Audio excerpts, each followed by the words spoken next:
Once there was a preacher by the name of Ted Haggard who stumbled from the path, or you might even say staggered. He was 1 in a million, or more aptly 1 in 10. Some folks say he put the men in amen. He preached the gospel message of intolerance and self-loathing, and traveled on his wayward way betraying his betrothing.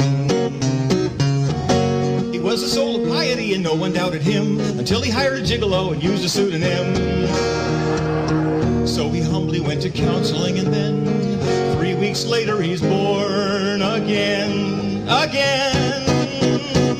Because Ted Haggard is completely heterosexual. Ted Haggard is completely heterosexual. Hello everybody, welcome to the Atheist Experience. We are live. It is Sunday, June 1st, 2008. That was Ted Haggard is completely heterosexual. Hi, thanks for waiting. I'd like to know if at some point you guys were Christians and then made a choice not to believe in that, or what's the deal? Okay, thanks. We can do. Sure. Yeah. I was. Paper, scissors, who starts? I don't think it's a choice.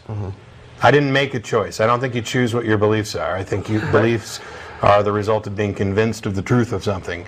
I was raised primarily Southern Baptist, went to a bunch of different churches, usually Baptist.